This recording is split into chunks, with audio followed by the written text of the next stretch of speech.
Hello အားလုံးပဲမင်္ဂလာပါเนาะဒီနေ့မှာတော့ Crystal ကနောက်ထပ်စကားပြောတဲ့ speaking pattern တစ်ခုနဲ့ sharing လုပ်ပေးချင်ပါတယ်အဲ့ဒါလေးကတော့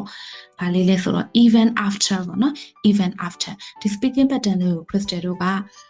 ဒီခုနကဖြစ်ခဲ့တဲ့ဟာနဲ့နောက်ရလာမယ့် result နဲ့ကလုံးဝဆန့်ကျင်ဘက်ဖြစ်နေလာမှာဆိုရင်သုံးပါတယ်ဥပမာဒါလုပ်ပြီးတာတောင်မှဒါဖြစ်ပြီးတာတောင်မှနောက်က result ကတမျိုးစီဖြစ်နေရမျိုးပေါ့နော်ဥပမာ she felt tired even after a long sleep အကြာကြီးအိပ်ပြီးတာတောင်မှသူမကပင်ပန်းတယ်လို့ခံစားနေရတုံးပဲ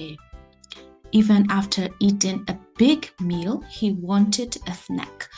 အစာအများကြီးစားပြီးတာတောင်မှသူကမုန့်စားချင်နေတုံးပဲ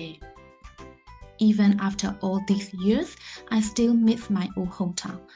ဒီလောက်အချိန်ကြာပြီးတာတောင်မှနှစ်တည်းအများကြီးကြာပြီးတာတောင်မှငါကအခုချိန်ထိငါရဲ့မွေးရမြေကိုတတိယနေတုံးပဲဒီလိုမျိုးလေးသုံးလို့ရပါတယ်မှတ်ထားရမှာတကူက even after ရဲ့နောက်မှာ noun သို့မဟုတ် pronoun သို့မဟုတ် verb ကြီးလေးလိုက်ပြီးတော့သုံးလို့ရပါတယ်ဒါဆိုလို့ရှိရင် comment မှာရေးသွားကြည့်ပါနော်ဆုံးဖြတ်ကြည့်ပေးတဲ့အတွက်ကျေးဇူးတင်ပါတယ် see you in the next video ပါ bye bye everyone bye bye